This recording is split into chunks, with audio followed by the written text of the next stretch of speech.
बिस्मिल्लाहिर्रहमानिर्रहीम। अस्सलामु अलैकुम वरहमतुल्लाहि वबरकातुहू। Dear students, in the previous class we had started chapter number 10, dispersion of light। और उस क्लास में हमने इसका पहला टॉपिक डिस्कस किया था चैप्टर नंबर 10 का। वो क्या था? रिफ्रैक्शन। याद आया? थोड़ी सी गुफ्तगू हमने रिफ्रैक्टिव इंडेक्स के बारे में की थी, लेकिन हमारी ज़्यादातर जो गुफ्तगू हुई थी, जो हमने बात की थी, जो चीज़ हमने समझाई थी बहुत डिटेल में, वो था रिफ्रैक्शन ऑफ लाइट। याद आया? क्या बताया था हमने? What is the definition of refraction of light? The bending of light ray due to change of medium. Okay, जब लाइट रे एक ट्रांसपेरेंट मीडियम से दूसरे ट्रांसपेरेंट मीडियम में एंटर होती है तो वो बैंड हो जाती है, ये बताया था। उसकी वजूहात भी आपको बताई गई थी, और उसके साथ साथ हमने आपको डायग्राम में ये भी बताया था कि एंगल ऑफ इंसिडेंस क्या है और एंगल ऑफ रिफ्रैक्शन क्या है। याद है? वो लाइट रेज जो किसी भी मीडियम को हिट कर रही होती हैं तो उसका और नॉर्मल परपेंडिकुलर लाइन का जो एंगल बनता है वो क्या कहलाता है? Angle of incidence. और उसके बाद जब चेंज ऑफ मीडियम की वजह से लाइट रे बैंड होती है तो उसका और परपेंडिकुलर लाइन का या नॉर्मल लाइन का जो एंगल होता है वो क्या कहलाता है? Angle of refraction. तो ये दो जो एंगल्स आपको मैंने अभी रिकॉल करवाए हैं रिफ्रैक्शन के साथ साथ, इनको जरा जहन में रखिएगा। ओके, तवज्जो से सुनेंगे, क्योंकि आज जो हम पढ़ने जा रहे हैं बहुत ही टिपिकल और थोड़ी सी डिफिकल्ट चीज है, लेकिन हम कोशिश करेंगे कि यह बहुत ही आसान करके आपके सामने पेश की जाए ताकि आप उसको समझ सकें। ओके, तो today our topic is total internal reflection. Total internal reflection. इस चैप्टर में हमने पहले गुफ्तगू की रिफ्रैक्शन के बारे में। ओके, और आज हम पढ़ने जा रहे हैं रिफ्लेक्शन के बारे में। रिफ्लेक्शन के बारे में या रिफ्लेक्शन का जो तारुफ था, जो इंट्रोडक्शन है, वो आप 6th क्लास में पढ़ चुके हैं। जरा रिफ्लेक्शन की डेफिनेशन तो रिकॉल करें। क्या बताया गया था आपको 6th क्लास में? The bouncing back of light from a shiny surface is called reflection of light। Light जब किसी शाइनी सरफेस पर टकराती है तो वहां से बाउंस बैक हो जाती है, और ये अमल क्या कहलाता है? Reflection of light. और आज हम पढ़ने जा रहे हैं टोटल इंटरनल रिफ्लेक्शन। तो रिफ्लेक्शन तो आप पहले पढ़ चुके हैं ना, आपको याद है, यानी लाइट बाउंस बैक होगी, लेकिन टोटल इंटरनल रिफ्लेक्शन का क्या मतलब है वो भी समझ लेते हैं। ओके, आपकी किताब में ये टॉपिक मौजूद है पेज नंबर 95 पर। ओके, और इसका कुछ हिस्सा 96 पर भी मौजूद है, तो वहां किताब में देखते रहें। और जो चीज़ हम बता रहे हैं उसके साथ साथ हम ये भी मेंशन करेंगे कि इसमें क्या इंपॉर्टेंट पॉइंट है, उसे आपको किताब में हाईलाइट करना होगा। और पूरी कोशिश करेंगे इस चीज़ को समझने के बाद अपने अल्फाज में अपने पास कहीं किताब में लिख लें। ओके, मैंने कहा ना थोड़ी सी टिपिकल चीज़ है। तो बात करते हैं कि टोटल इंटरनल रिफ्लेक्शन की डेफिनेशन क्या है, कि या टोटल इंटरनल रिफ्लेक्शन क्या होता है। सही, when the angle of incidence is greater than critical angle, all the light rays are reflected। क्या बताया मैंने? when the angle of incidence is greater than critical angle, जब angle of incidence critical angle से ज्यादा हो जाए। Angle of incidence याद है? अभी मैंने रिकॉल भी करवाया था ना कि एंगल ऑफ इंसिडेंस क्या होता है? वो लाइट रेज जो किसी मीडियम को हिट कर रही होती है उसका और नॉर्मल परपेंडिकुलर लाइन का जो एंगल होता है वो क्या कहलाता है? Angle of incidence. ओके, तो जब angle of incidence is greater than critical angle, critical angle से ज्यादा हो जाए तो जितनी भी लाइट रेज होती हैं वो रिफ्रैक्ट होने के बजाय रिफ्लेक्ट हो जाती हैं। ओके, हमने कोई भी दो मीडियम सेलेक्ट किए हुए हैं, उसमें से हम चीज को देख रहे हैं, या लाइट एक मीडियम से दूसरे मीडियम में दाखिल हो रही है, तो नॉर्मली आपने पढ़ा क्या होता है? रिफ्रैक्शन। रिफ्रैक्शन ऑफ लाइट होता है, यानी लाइट रे बैंड हो जाती है। लेकिन जब एंगल ऑफ इंसिडेंस, ओके, जब angle of incidence critical angle से बढ़ जाए तो रिफ्रैक्शन के बजाय रिफ्लेक्शन का अमल होता है और सारी की सारी लाइट रेज क्या होती हैं, बाउंस बैक हो जाती हैं। ये एकदम से नहीं होता, जैसे जैसे एंगल को बढ़ाना शुरू करेंगे तो कुछ रेज जो है वो रिफ्रैक्ट होंगी, कुछ रेज रिफ्लेक्ट होंगी। ओके, और एक एंगल ऐसा आएगा कि तमाम की तमाम जो लाइट रेज हैं वो रिफ्रैक्ट होने के बजाय रिफ्लेक्ट हो जाएंगी। ये जो पॉइंट है, जब तमाम जो लाइट रेज हैं वो रिफ्रैक्ट होने के बजाय रिफ्लेक्ट हो जाती हैं, ये एंगल कहलाता है क्रिटिकल एंगल। क्या कहलाता है?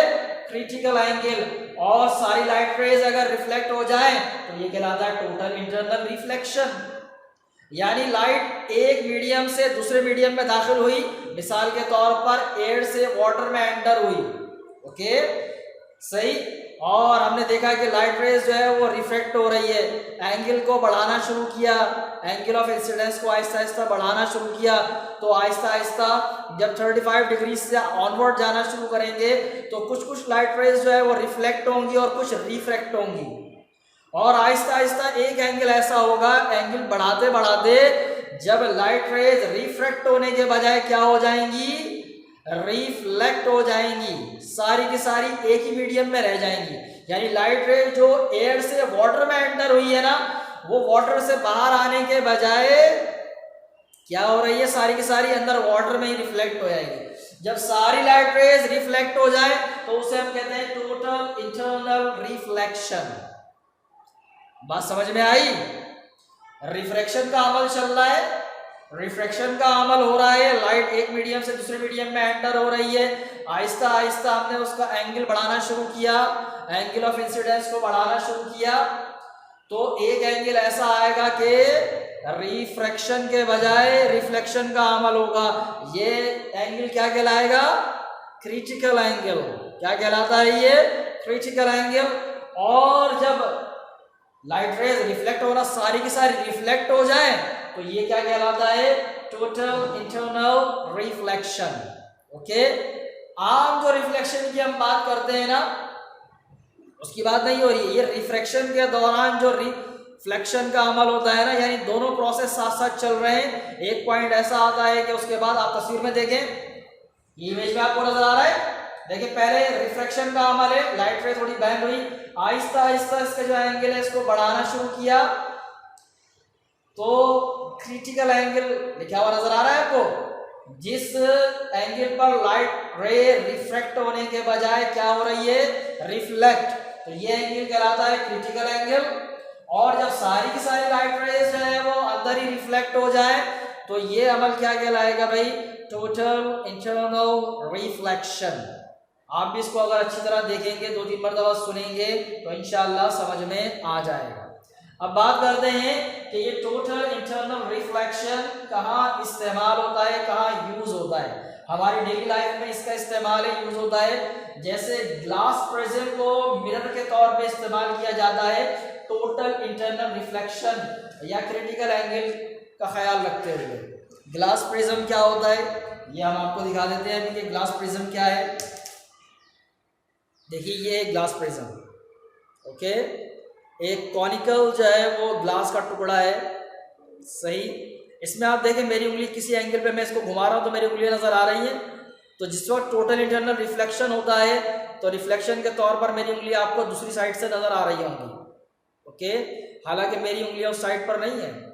तो वही बात है कि जब क्रिटिकल एंगल से ज़्यादा आप क्योंकि देख रहे हैं एंगल से जो आपकी आंखों में लाइट रेज एंटर हो रही है इससे टकरा के जो एंगल ऑफ इंसिडेंस है उसको अगर बढ़ाया जाए तो एक एंगल ऐसा आएगा कि उस वक्त क्रिटिकल एंगल यानी जब लाइट रेज रिफ्रैक्ट होने के बजाय क्या हो जाएंगी?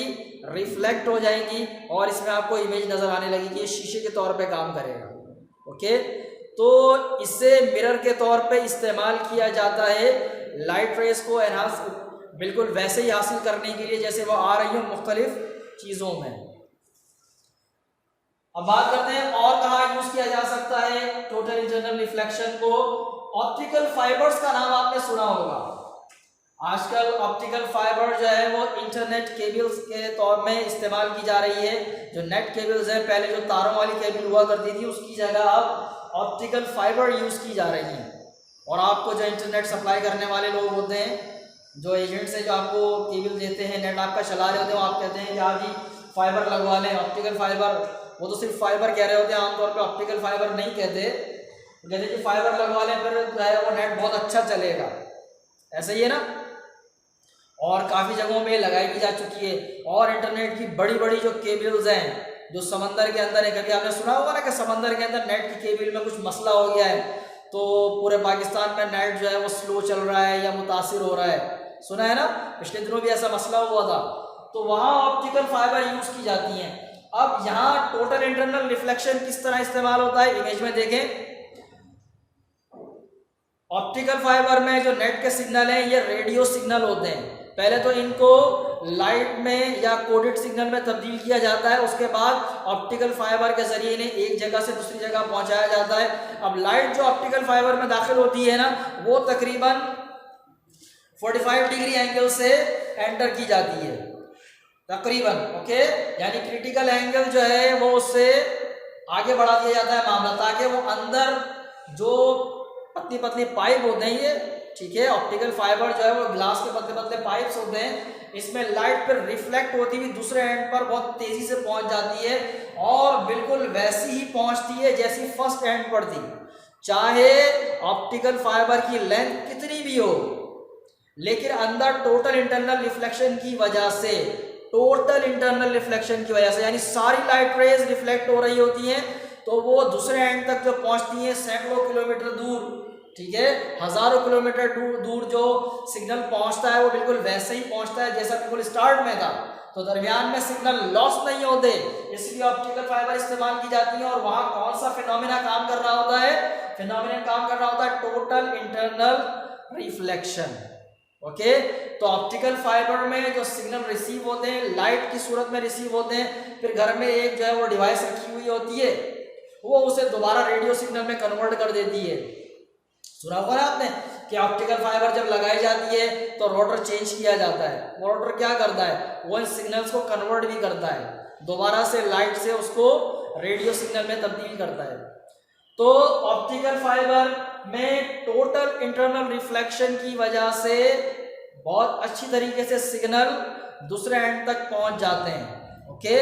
तो ये भी इसका एक डेली लाइफ में यूज है, टोटल इंटरनल रिफ्लेक्शन का। इसके अलावा आपने 6th क्लास में पढ़ा होगा पेरिस्कोप के बारे में, याद करें, जब आपको रिफ्लेक्शन के बारे में पढ़ाया गया था तो पेरिस्कोप बताई गई थी कि रिफ्लेक्शन का अमल से, पेरिस्कोप में जो हम देखते हैं तो रिफ्लेक्शन के अमल की वजह से हमें नजर आता है। याद आया, ये इमेज भी आपको स्क्रीन पे नजर आ रही होगी। पेरिस्कोप की जो अंदरूनी तस्वीर है वो आपको दिखाई गई है, आपकी किताब में भी ये बनी हुई है पेज नंबर 96 पर। तो पेरिस्कोप में क्या किया जाता है, इसमें भी वही क्रिटिकल एंगल का ख्याल रखते हुए प्लेन मिरर लगाए जाते हैं। क्या लगाए जाते हैं, प्लेन मिरर लगाए जाते हैं, ओके। तो उनका एंगल क्रिटिकल एंगल से ज्यादा कर दिया जाता है। उसकी वजह से क्या होता है कि लाइट रेज जो एक शीशे पर पड़ती है वहां से रिफ्लेक्ट होती है फिर दूसरे शीशे पर, और मुकम्मल लाइट रेज जो है वो दूसरे एंड पर नजर आ रही होती है। आपको मालूम है पेरिस्कोप कहाँ यूज की जाती है, पेरिस्कोप सबमरीन्स में यूज की जाती है, ओके। जो आबदोज होती है ना, उसमें पानी में रहते हुए पानी के ऊपर जायजा लेने के लिए बड़ी सी नाली होती है, उसके अंदर ये मिरर्स लगे हुए होते हैं और इन्हें क्रिटिकल एंगल से बढ़ाकर यानी 45 डिग्री में लगा दिया जाता है। तो ऊपर से हवा में जो लाइट है वो एक शीशे से टकराती है अंदर नाली में, मुख्तलिफ शीशे से टकराती हुई नीचे अंदर देखने वाले की आंख तक मुकम्मल तौर पर लाइट रेस पहुंच जाती हैं और अंदर पानी में रहते हुए पानी के बाहर का नज़ारा बिल्कुल वैसे देखा जा सकता है। तो इस तरह पेरिस्कोप में क्या होता है भाई, टोटल इंटरनल रिफ्लेक्शन की वजह से बाहर की इमेजेस मुकम्मल या बाहर का जो नज़ारा है वाज़ेह तौर पर वैसे ही नज़र आता है जैसे बाहर खड़े होकर नज़र आता है, ओके, पानी में रहते हुए बाहर का जो नज़ारा है। तो इस तरह इसमें टोटल इंटरनल रिफ्लेक्शन का इस्तेमाल किया जाता है। तो ये 3 यूजेस हमने आपको बताए। अच्छा, ग्लास प्रिज्म आपको जो हमने दिखाया था, ये कांच का टुकड़ा, ये वैसे तो यहाँ साइंस लैब में इस्तेमाल हो रहा है, लेकिन एक्चुअल जो है ये बास कैमराज में यूज किया जाता है, ठीक है। और वहाँ उसे टोटल इंटरफेरेंस रिफ्रैक्शन के लिए ही इस्तेमाल किया जाता है, लाइट अंदर जो है वो ताकि मुकम्मल तौर पर पहुंच सके और इमेज को कैप्चर करना, फिल्मिंग करना आसान हो जाए।